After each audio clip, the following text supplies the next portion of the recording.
Hello peoples, this is BetaNights and I'm learning how to use my new lawnmower. Oh god, sorry, I couldn't help that. Anyway guys, as I was saying, this is BetaNights and welcome back to another episode of Let's Play Legend of Zelda Skyward Sword. In the last episode, we actually... Let's see how we're gonna do this. We actually made it all the way through this area, the exterior of the Temple of Time. And made it all the way to the end here. We talked to Gorko, saved another little robot dude. Had some frustrating times with a... Oh, nope. I always do that for some reason. Whoa, okay, that was completely unintentional.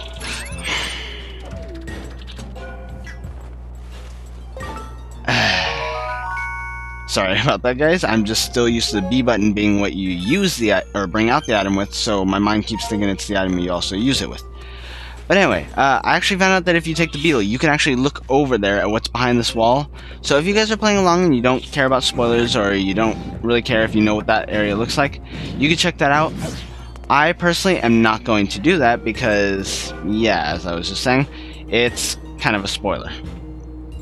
Not too much, you don't see a whole lot, but still I'd rather save that area for when we actually get there. And in case you didn't realize, we are going to get there.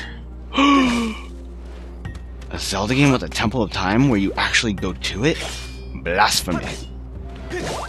But anyway, enough wasting time around here. I'm just trying to get some hearts back because of those massive fails in that last episode. But anyway, let's head to this cave and see where it brings us.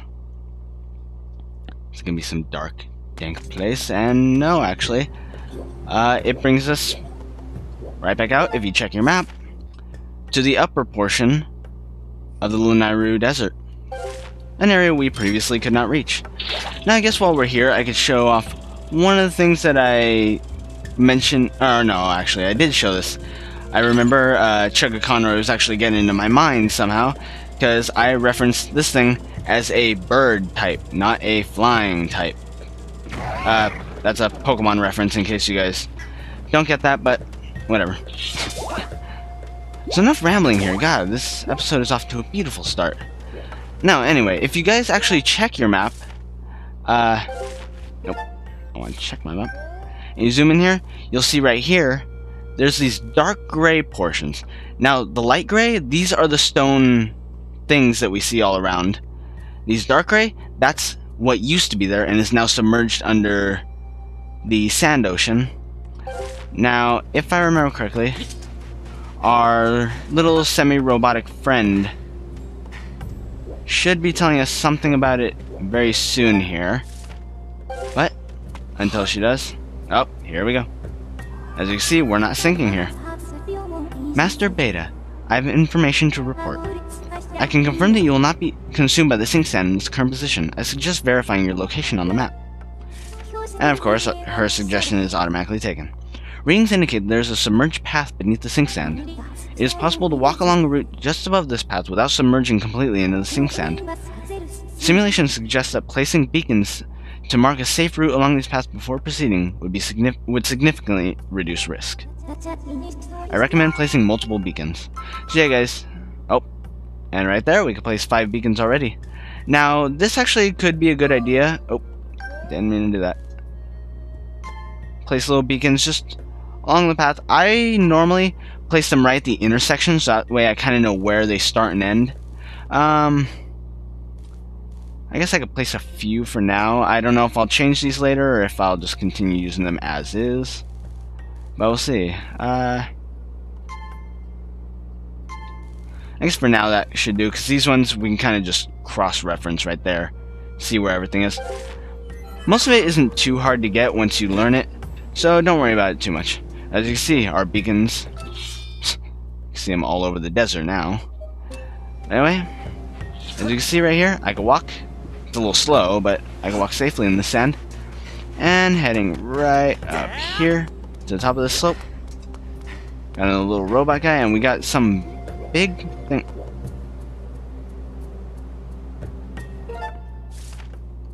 That is not needed. That is solid ground. I did not realize that. I guess for convenience sake, I can either place one right here, right right here.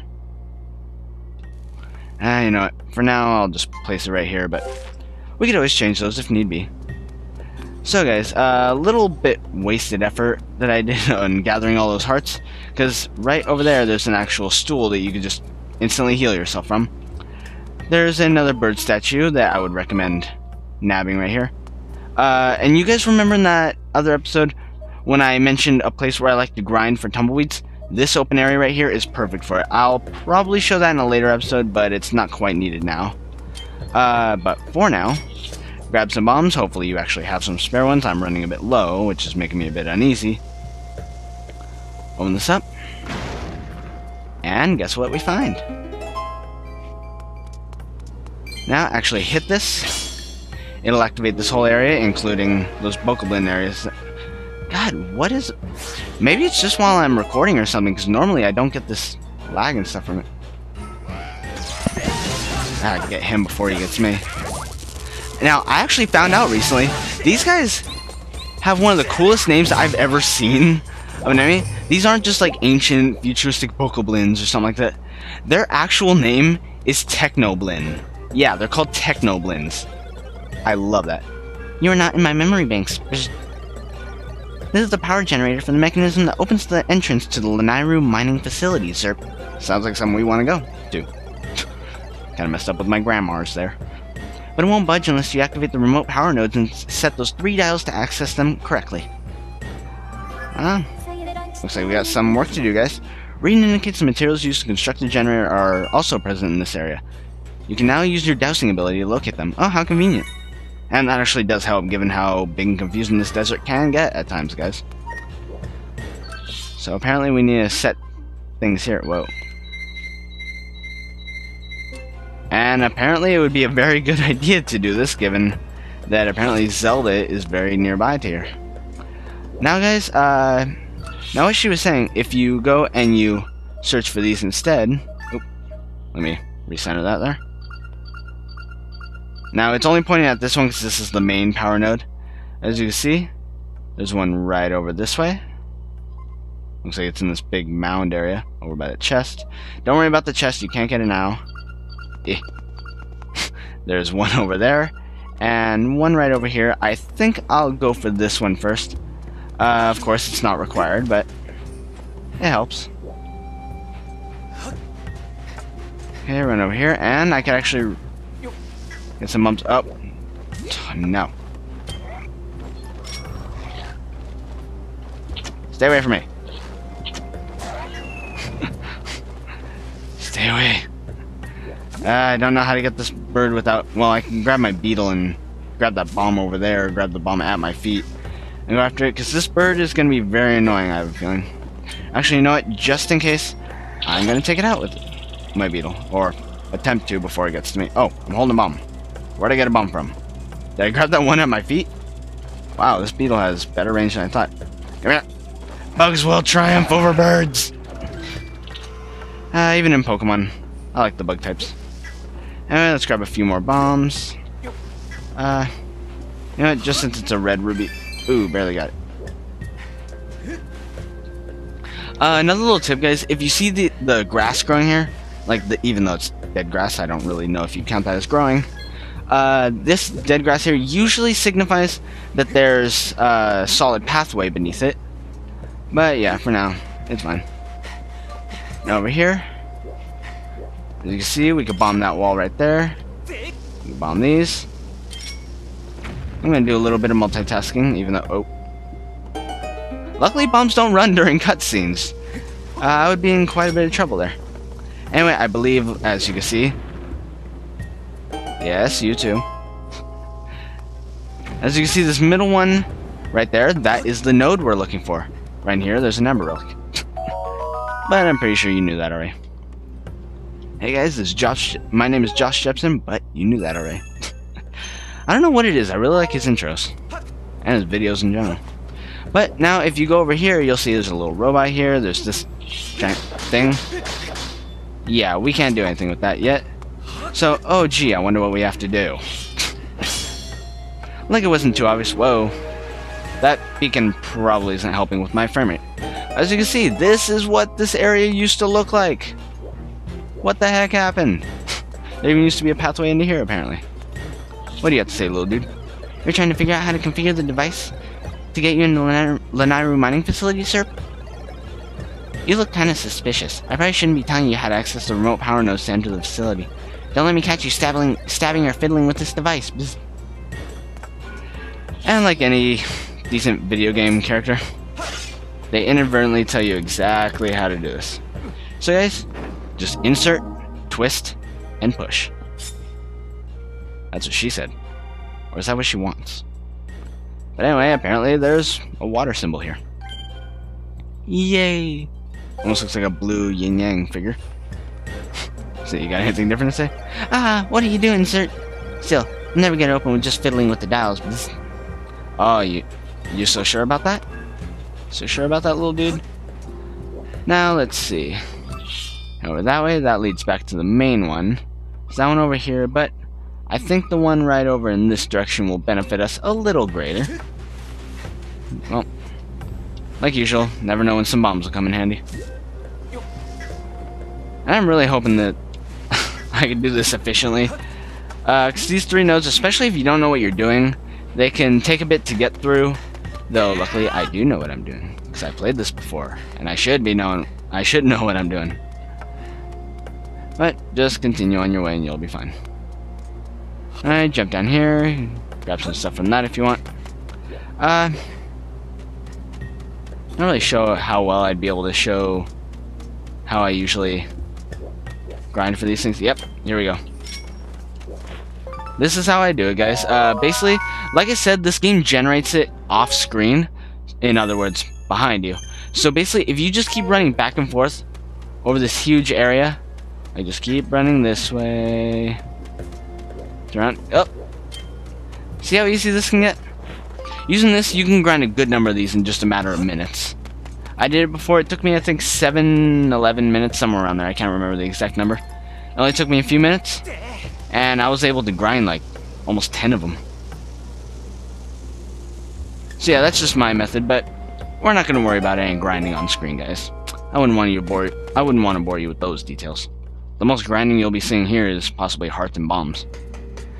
But anyway, you bomb open that wall and it brings you into this dank old area. Right here.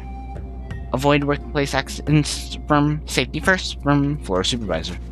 So apparently these little robots even have a coordinated system of supervisors and I don't know about employees, but this month's shipping quota, 150 containers, floor supervisor again. Now I have to wonder, what were they shipping out from this area? But that's none of our concern right now. I don't believe this rock has anything we need. This one, again, I'm not sure. I think it's actually that middle one which we need. But, obviously, we'll see shortly. Yep, that was just a waste. Oh, and as you can see, I kind of walked right over that. So there are areas in here in which you can just walk across, which should be a hint of what we're going to be seeing soon. But, knock that open. Run across, because this is sink sand. And hit that. And they get turned into little adorable eyeball rock things. I'm not really sure what you call them. Get some hearts in there if you need them. But yeah, you guys listen closely and you can hear some chirping sounds. Those are those little, what are they called? Ampular eggs, or... Oh. Kill the Technoblin. And we get a chest, which I believe contains a red ruby. Yes! Haha! I was trying to say that before he opened it, and I said it as he opened it. But I believe these things were called, like, ampulars or something like that. Phi? Ampulus. Okay, I was close. Ampulus. Earliest form of development, no doubt because of the effect of the time shift stone. Yeah, these guys can actually generate a lot of electricity still, so don't try picking them up. You can, but I wouldn't do it. Gotcha. It's like you scare him into his shell and he just tries to zap you. Take care of this guy before he can try to electrocute you to death. And you're good. Now, if I remember correctly... Oh, Please don't zap me. Oop. Almost didn't catch it that time. And we get another one, which I believe also contains a red ruby. Oh no, a blue ruby. Okay. I was mistaken that time. Now, there's not really too much else you can do here. Except take care of them. Really? Must you always do that?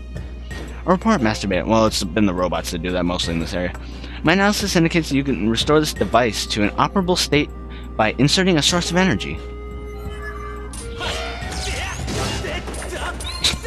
Nice. One jump attack and one finishing blow. Now, as it said, we need a source of energy, and this should be giving us a little hint right here. What? Pick up this little guy with your beetle.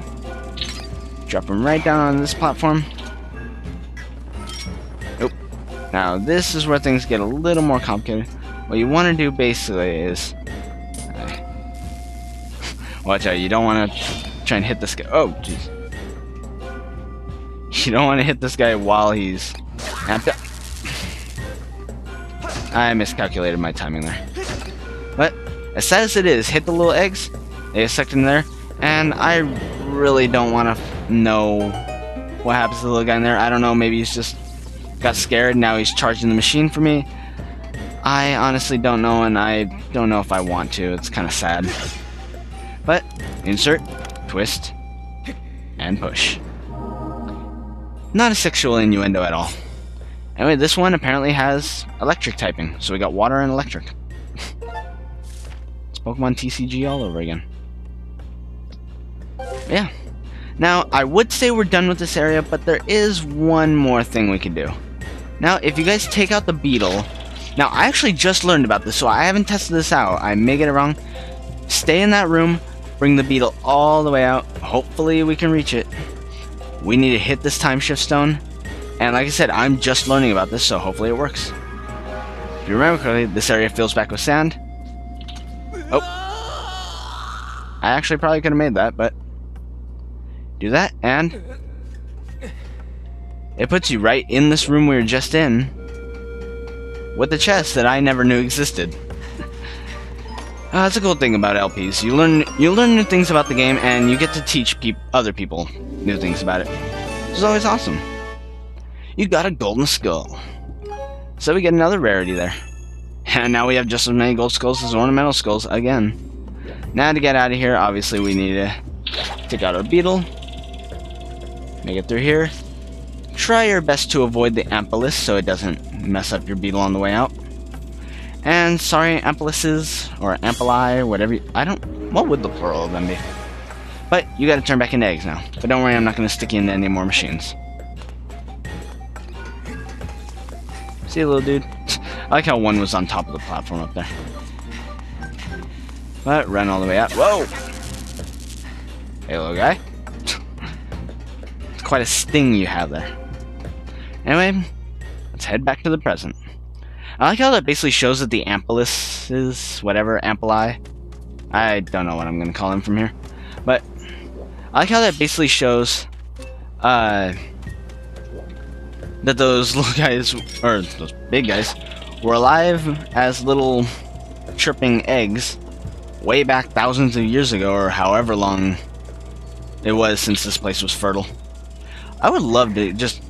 imagine how cool it would be if Link could just carry around a little time shift stone in his pocket. Oh no, no, no, no, no. No, get back here.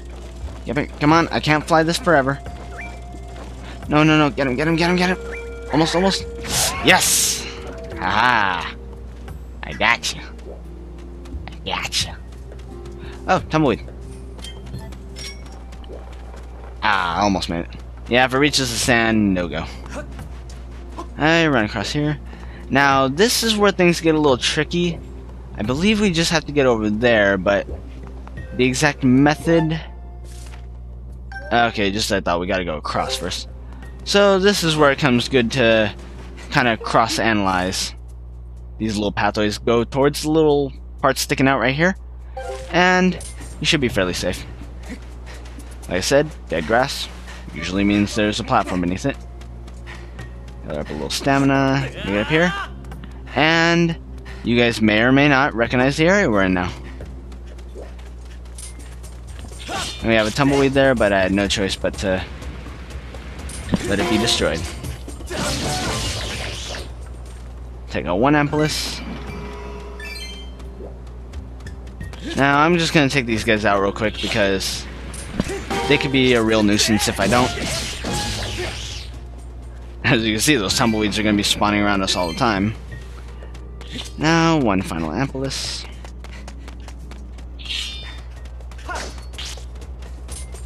Oh, got a little close to that one, but no problem. I don't know why I always do the sword attack, or the jump attack rather, since it doesn't really make a whole lot of difference. Whoa, I didn't mean to actually zoom in right there, or lock on.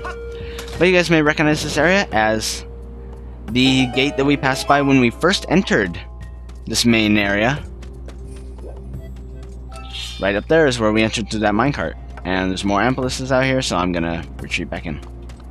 But anyway, we got this bird statue over here that we could always come back down to anytime. For now, let's head inside. In we go.